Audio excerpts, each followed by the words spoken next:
Hi friends, welcome back to well study classes. So my dear friends, आज के session में आपके साथ डिस्कस करने वाले हैं जी पीपल एंड एनवायरनमेंट से जुड़े हुए सवाल जो कि जून 2025 यूजीसी नेट एग्जामिनेशन में कॉमर्स और मैनेजमेंट शिफ्ट्स में पूछे गए थे। तो बिना किसी टाइम को वेस्ट किए आइए फटाफट से सेशन को स्टार्ट करते हैं। एंड प्यारे दोस्तों, अगर आप तैयारी कर रहे हैं यूजीसी नेट कॉमर्स और मैनेजमेंट की, तो वेल स्टडी क्लासेस के पास आपके लिए बहुत सारे कोर्सेज हैं। आपकी प्रैक्टिस के लिए टेस्ट सीरीज और प्रीवियस ईयर पेपर्स का कोर्स है। पूरा प्रिपरेशन करना है तो आप मास्टर कोर्स भी ज्वाइन कर सकते हैं। सारी डिटेल्स आपको हमारी ऐप या फिर वेबसाइट पे मिल जाएंगी। तो आते हैं जी आज के पहले सवाल की तरफ। ये है मैच द फॉलोइंग का सवाल। लिस्ट 1 और लिस्ट 2 हमें यहाँ पे दे रखी है। लिस्ट 1 में कुछ हेल्थ से रिलेटेड टर्म्स हैं और लिस्ट 2 में उनकी एक्सप्लेनेशन है। तो टर्म्स में है toxicology, exposure assessment, risk assessment, risk management. सबसे पहले टॉक्सिकोलॉजी है, और अगर आप लिस्ट 2 में पढ़ेंगे तो जनाब आप देखेंगे ये थर्ड नंबर वाला जो स्टेटमेंट है इसमें टॉक्सिक सब्सटेंसेस सीधा सीधा लिखा हुआ है। तो यहाँ पे science of effect of toxic substances, इसी को टॉक्सिकोलॉजी भी बोला जाता है। इसके अलावा अगर आप देखेंगे किसी और में आपको ऐसी चीज तो देखने को मिल नहीं रही है, तो आप A3 से मैच कर सकते हैं। Exposure assessment.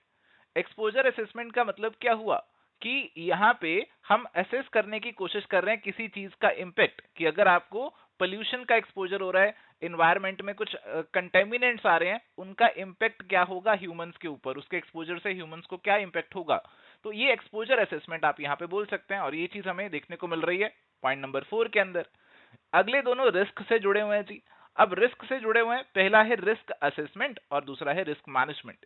असेसमेंट मतलब कि रिस्क को इवेल्युएट करना कि क्या क्या रिस्क हैं जो हमें फेस करने पड़ सकते हैं, और ये आपका सेकंड से मैच हो रहा है, evaluation of a public risk of a hazard. Risk management का मतलब है कि रिस्क को मैनेज कैसे किया जाए, जो हमारे पास बहुत सारे रिस्क हैं उनको किस तरीके से हम डील करें, क्या एक्शन लेना चाहिए उन्हें रोकने के लिए। तो ये चीज हमारी पॉइंट नंबर 1 में आ रही है, action taken to prevent environmental health hazard. और ये सीधी सीधी मैचिंग हमने बना ली, ऑप्शन नंबर 1 हमारा करेक्ट आंसर यहाँ पे बन जाएगा। चलिए, तो यहाँ पे सवाल है, which of the following components of electromagnetic radiation reach earth as a part of solar radiation. प्यारे दोस्तों, हमारी जो सन से पृथ्वी पे रेज आती हैं उसके अलग अलग कंपोनेंट्स होते हैं। तो कौन कौन से हमारी अर्थ तक पहुंचते हैं सोलर रेडिएशन की फॉर्म में, ये हमसे पूछा जा रहा है। Gamma rays, X rays, ultraviolet radiation, visible rays, infrared radiation.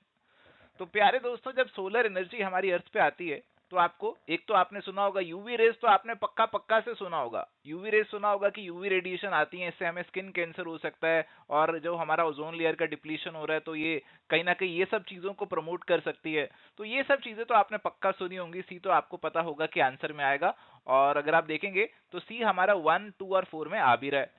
इसके अलावा देखते हैं जी, इसके अलावा आपने इंफ्रारेड रेडिएशन भी जरूर सुना होगा कि जो सन से एनर्जी आती है वो इंफ्रारेड रेडिएशन की फॉर्म में आती है, जो बेसिकली हमारी पृथ्वी को गर्म करते हैं।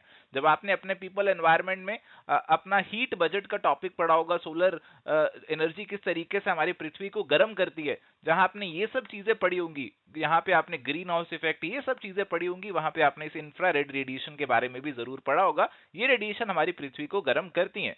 तो सी भी आना चाहिए और ई भी आना चाहिए। एंड साथ ही साथ हमारे पास कुछ विजिबल रेज भी होती हैं, सन से लाइट भी तो आती है, विजिबल लाइट भी हमारे पास आती है सन से, तो ये भी आएगी। सी, डी और ई हमारे पास आएंगे। गामा रेज और एक्स रेज हमारी पृथ्वी पे नहीं पहुंचते as a part of solar radiation, C, D और ई पहुंचते हैं, और इसीलिए करेक्ट आंसर यहाँ पे आपके पास ऑप्शन नंबर 2 का बनेगा। Which of the following are body waves generated during an earthquake? तो जब earthquake आता है, भूकंप आता है, तो जनाब दो तरीके की वेव्स है ना वो जनरेट हो जाती हैं। एक वेव्स हमारे पास होती हैं बॉडी वेव्स, और दूसरी हमारे पास होती हैं सरफेस वेव्स। देखो, बॉडी वेव्स वो हैं जो पृथ्वी के इंटीरियर से, पृथ्वी के अंदर से जनरेट हो रही हैं और हमारे अर्थ के सरफेस पे पहुंचती हैं। सरफेस वेव्स वो हैं जो अर्थ के सरफेस पे जनरेट होती हैं और सरफेस पे ट्रेवल करती हैं, और ये ज्यादा तबाही जो है ना यही मचाती हैं। तो बॉडी वेव्स हमारे पास दो तरीके की होती हैं, P wave primary wave and S wave जो कि हमारी सेकेंडरी वेव होती है। सरफेस वेव्स भी हमारे पास दो तरीके की होती हैं, एक होती है लव वेव्स और एक होती है जी आपकी रेले वेव्स। जहां पे आपने अर्थक्वेक का टॉपिक पढ़ा होगा अपने कोर्स के अंदर, तो वहां पे ये सब चीजें ऑलरेडी आपके लिए कवर्ड भी हैं। तो प्यारे दोस्तों, यहाँ पे हमारा जो करेक्ट आंसर बनेगा that is going to be option number 1, A and B only. चलिए, तो यहाँ पे अब हमारे सामने सवाल है, the sustainable development goals which cover life long learning is. तो सस्टेनेबल डेवलपमेंट गोल्स एक बहुत इंपॉर्टेंट टॉपिक है, सारे सस्टेनेबल गोल्स के बारे में आपको पता होना चाहिए। और ऑप्शंस यहाँ पे good health, wellbeing, quality of education, gender equality और जीरो हंगर के दे रखे हैं। तो प्यारे दोस्तों, लाइफ लॉन्ग लर्निंग, आपका लर्निंग किस में आना चाहिए? देखो, अगर आप ऑप्शंस को रीड करोगे तो मेरे ख्याल से वैसे ही अंदाजा लग जाता है यार, लर्निंग तो एजुकेशन से जुड़ा हुआ है, तो क्वालिटी ऑफ एजुकेशन के अंदर आना चाहिए। ये बेसिकली आपका सस्टेनेबल डेवलपमेंट गोल नंबर पता है कौन सा है? ये आपका है गोल नंबर 4, जो बात करता है inclusive and equitable quality education and life long learning opportunities for all की। तो करेक्ट आंसर यहाँ पे ऑप्शन नंबर 2 का बनेगा। बहुत ही आसान सवाल ये आपसे पूछा गया था। सवाल है मैथ्स द फॉलोइंग का, लिस्ट 1 और लिस्ट 2 हमें दे रखे हैं। लिस्ट 1 में आपके कुछ एनवायरमेंटल प्रोटोकॉल्स और कन्वेंशंस हैं। लिस्ट 2 में बात की गई है ईयर की, कि कौन से ईयर में इन प्रोटोकॉल्स को यहाँ पे अडॉप्ट किया गया था। सबसे पहले अगर हम बात करें इंटरनेशनल सोलर अलायंस की, तो सोलर एनर्जी से जुड़ा हुआ एक अलायंस है। एंड प्यारे दोस्तों, इसका जो अडॉप्शन हमें देखने को मिला था वो अभी रिसेंटली 2015 में ही देखने को तो मिला था, तो ये आपका 2 से मैच होगा। इसके बाद कन्वेंशन ऑन बायोडाइवर्सिटी, ये आपकी पुरानी है, 1992 के अंदर ये आपकी कन्वेंशन हुई थी। इसके बाद national action plan on climate change, ये आया था आपका 2008 के अंदर। और क्योटो प्रोटोकॉल पुराना है जी आपका, आज की डेट में तो पेरिस क्लाइमेट एग्रीमेंट ने इसे रिप्लेस कर दिया है। ये आपका 1997 के अंदर आया था। और अगर आप मैचिंग यहाँ पे बनाएंगे तो करेक्ट आंसर आपका यहाँ पे ऑप्शन नंबर 2 का बन जाएगा। चलिए, तो अब हमारे सामने सवाल है, Lindes 1969 considers the industrial revolution as the combination of three interrelated streams of technical advances. Which of the following is not one of these streams? तो देखो जी, मुझे नहीं लगता कि कोई इसके ऊपर रिसर्च करके गया होगा। ये नाम एक आपको दे रखा है, 1969 यहाँ पे लिखा हुआ है, यानी कि बात कर रहे हैं कि ये पुरानी बात है, अभी रिसेंट कोई बात नहीं है, पुरानी 1969 की बात है। और इंडस्ट्रियल रेवोल्यूशन की बात की गई है। देखो, इंडस्ट्रियल रेवोल्यूशन का मतलब हुआ कि हमारे जो वर्ल्ड है वहां पे कुछ कुछ इंडस्ट्रीज जो हैं वो लगने लगी थी। पहले तो काम इंडस्ट्रीज फैक्ट्रीज में कहाँ इतना हुआ करता था, बट इंडस्ट्रियल रेवोल्यूशन आया, बड़ी बड़ी इंडस्ट्रीज सेटअप होने लगी। और ये होने लगी, इसके कुछ कारण थे। तो इन जनाब ने कहा था जी 3 इंटर रिलेटेड स्ट्रीम्स हैं जो इसके कारण है, हमें बताना है कि कौन सा नहीं है, तो आपको इनमें से एक काटना है। सबसे पहला मैकेनाइजेशन। देखो जी, आप फिजिकली तो सारा काम अगर ह्यूमन लेबर से खुद कराओगे तो उसमें बड़ी बड़ी इंडस्ट्रीज को लगाना बहुत ही मुश्किल है, आपको मशीन्स का इस्तेमाल तो करना ही पड़ेगा, और मशीन्स आई होंगी तभी इंडस्ट्रियल रेवोल्यूशन हुआ होगा, इसको नहीं काटना चाहिए। Adoption of new power sources, अब बड़ी बड़ी मशीन्स है, बड़ी बड़ी फैक्ट्रीज है, उनको पावर भी चाहिए, और ये जो पावर सोर्सेस हमारे पास देखने को मिले थे, तो नए पावर सोर्सेस का कुछ इस्तेमाल होने लगा, किस तरीके से हम अपनी जो कोल है, स्टीम है, किस तरीके से उसका इस्तेमाल करें ताकि बड़ी बड़ी मशीन्स को जनरेट चला सकें। तो ये एक रीजन हो सकता है, काटना नहीं चाहिए। फिर भी आगे बढ़ते हैं। Modification of equipments to make human life easy. तो जनाब, ये वो समय था जहां पे इक्विपमेंट्स आ रहे थे, अभी मॉडिफिकेशन की बात तो नहीं होनी चाहिए, अभी तो इक्विपमेंट्स की जन्म हो रहा था, इक्विपमेंट्स शुरू हो रहे थे।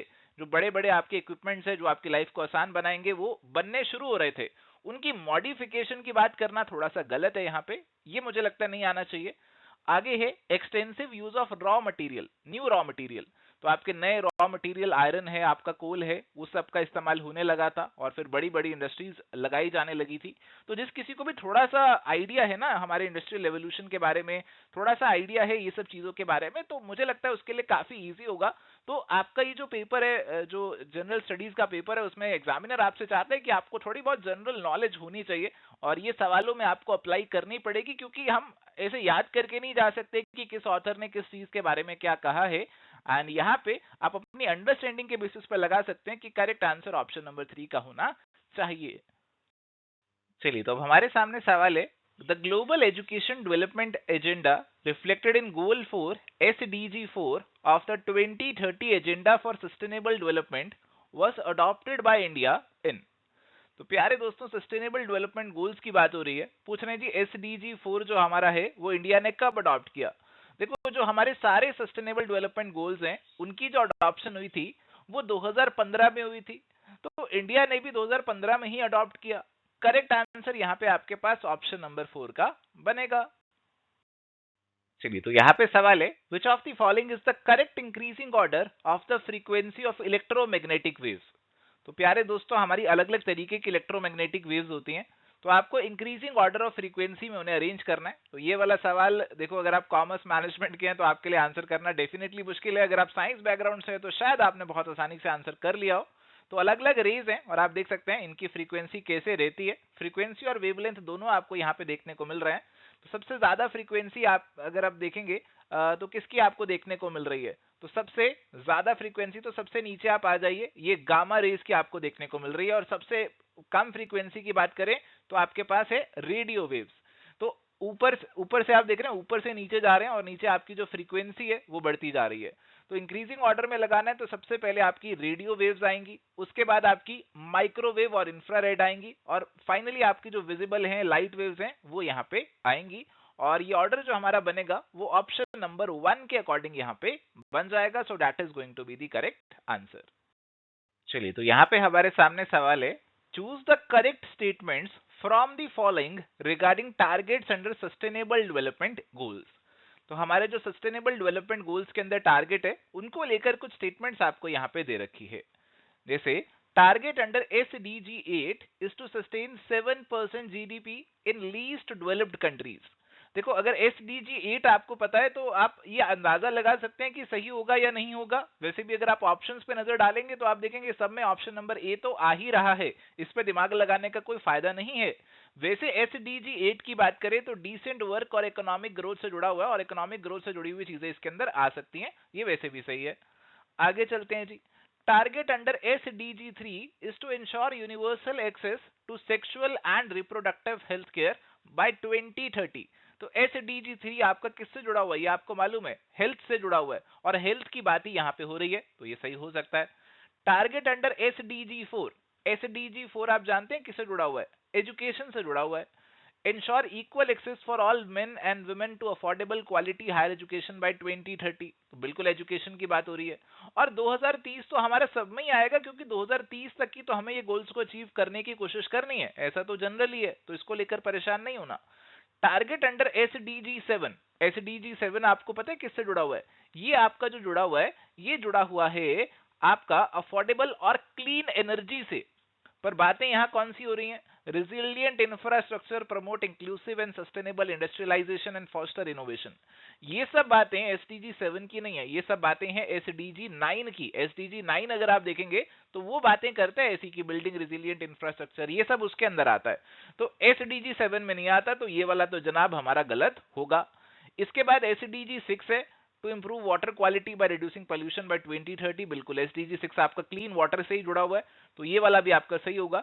जो डी है वो हमारा कट रहा है, तो अगर आप देखें डी को काट कर तो डी आपका जो है यहाँ पे ऑप्शन नंबर 2 के अंदर जो है वो कट जा रहा है, बाकी सब सही है। तो करेक्ट आंसर ऑप्शन नंबर 2 का आपका यहाँ पे बनेगा। तो आपको SDGs के बारे में बस पता होना चाहिए कौन सा SDG किससे जुड़ा हुआ है, बस मोटा मोटा इतना पता है तो भी आप अपने आंसर तक पहुंच जाओगे, थोड़ा बहुत कॉमन सेंस का इस्तेमाल करके।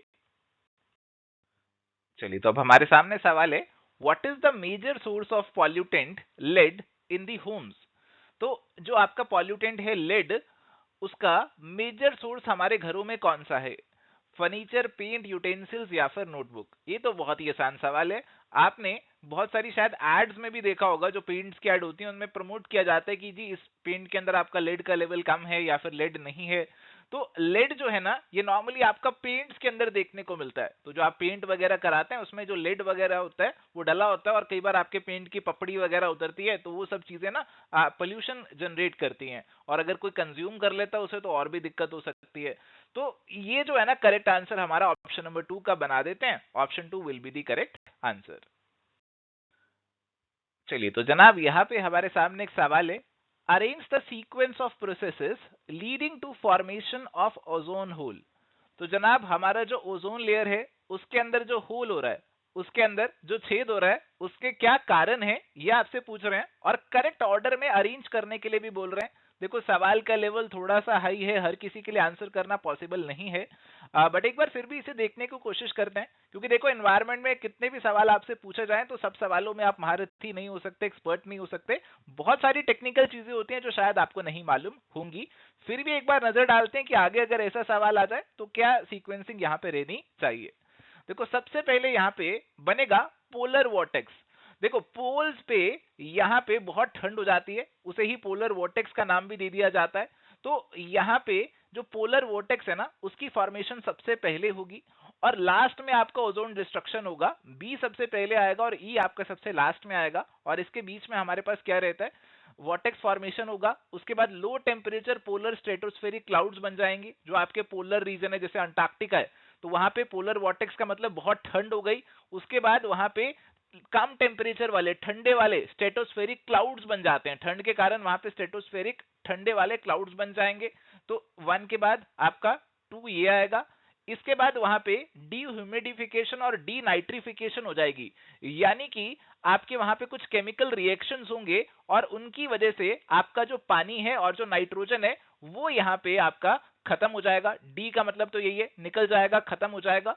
और इसके बाद आपकी पूरी कंडीशंस तैयार हो जाएंगी ओजोन लेयर की डिस्ट्रक्शन की, और फाइनली आपका जो ओजोन लेयर है वो यहाँ पे डिस्ट्रॉय हो जाएगा। जैसे ही आपकी सनलाइट आएगी, सनलाइट में से आपके कुछ केमिकल्स निकलेंगे, क्लोरीन निकलता है वैसे तो, और उसकी वजह से आपका जो ओजोन लेयर है वो यहाँ पे डिस्ट्रॉय हो जाता है। और ये सीक्वेंसिंग आपको ऑप्शन नंबर 2 में देखने को मिल रही है, तो ये आंसर बनेगा। बट इतना परेशान इस सवाल को लेकर मत होना, क्योंकि ये सवाल का लेवल डेफिनेटली थोड़ा सा हाई है। चलिए, तो अब यहाँ पे सवाल है, what is noise induced permanent threshold shift, NIPTS। तो जनाब ये बात कर रहा है कि शोर की वजह से आपका परमानेंट थ्रेशोल्ड शिफ्ट हो गया।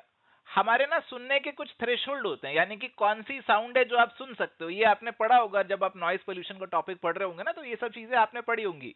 तो अगर बहुत ज्यादा साउंड पोल्यूशन हो रहा है, आप ऐसे एरिया के अंदर है जहां सारा दिन लाउड स्पीकर बजते रहते हैं, सारा दिन शोर रहता है, तो आपका जो सुनने का थ्रेशोल्ड है ना वो थोड़ा सा शिफ्ट हो जाएगा। यानी कि अब आप जो है ऊंचा सुनना शुरू कर देंगे, आपको जो स्लो बोला जा रहा है, स्लो चीजें हैं, स्लो साउंड्स हैं, वो आपको सुननी बंद हो जाएंगी।